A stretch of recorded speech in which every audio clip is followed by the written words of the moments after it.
Anda, kitab pertama Alkitab ditulis oleh seseorang yang tidak pernah hidup di masa yang ia tuliskan. Kitab pertama Alkitab adalah Kejadian. Secara iman, kitab ini ditulis oleh Musa. Namun Musa tidak hidup pada zaman Adam, Nuh, atau Abraham. Ia menulis tentang masa yang jauh sebelum dirinya, berdasarkan wahyu Allah dan kisah yang diwariskan dari generasi ke generasi. Kisah-kisah itu tidak muncul begitu saja.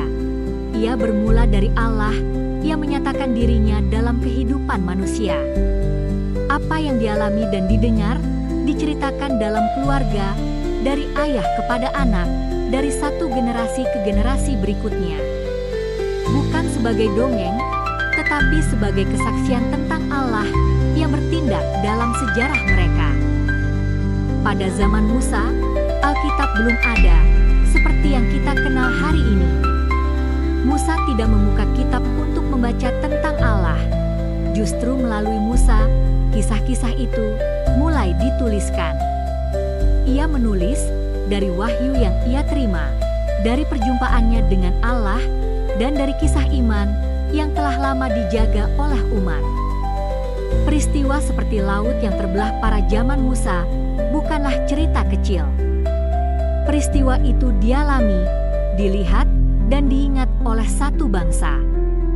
Karena itulah kisah tentang Allah tidak lahir dari dugaan, melainkan dari peristiwa nyata yang membentuk iman mereka. Keselamatan itu tidak hanya dirayakan, tetapi diingat. Peristiwa besar ini menjadi dasar iman mereka tentang Allah yang membebaskan dan setia menepati janjinya. Karena itulah, kisah-kisah ini kemudian dituliskan agar generasi berikutnya mengenal Allah yang sama. Sejak saat itulah, firman Allah mulai dituliskan. Bukan dicetak seperti buku hari ini, melainkan ditulis tangan pada lembaran-lembaran gulungan. Penulisannya berlangsung bertahap, dari zaman Musa, para nabi, hingga tulisan-tulisan hikmat. Lembaran-lembaran ini disalin dengan teliti, dibacakan di rumah ibadat, dan diajarkan dari generasi ke generasi.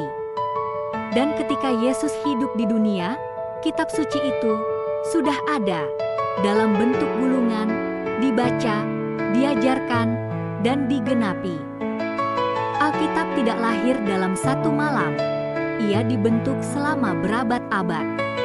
Dari Allah yang menyatakan dirinya kepada manusia yang mengalaminya, dari kisah yang diwariskan hingga firman yang ditulis tangan dengan penuh ketelitian. Ditulis pada gulungan dan lembaran, dijaga dari generasi ke generasi, hingga dibacakan pada zaman Yesus. Alkitab bukan sekadar buku kuno, ia adalah kesaksian tentang Allah yang setia berbicara kepada manusia.